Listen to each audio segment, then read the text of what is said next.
Yo, what up everybody, it's your boy Frenchiie. Welcome back to my channel. Today I'll be teaching you guys how to force reset your iPhone 13 Pro and Max. This works on both models. So the first thing you guys are going to want to do is push the volume button up, down, continue to hold the lock button.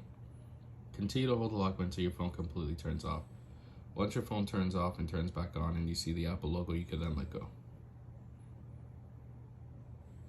Continue to hold. Let go. Honestly, I feel like a hand model here. Comment down below if I have nice hands.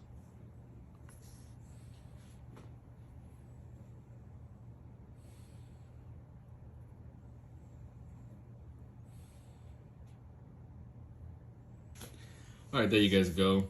Your phone has been force reset.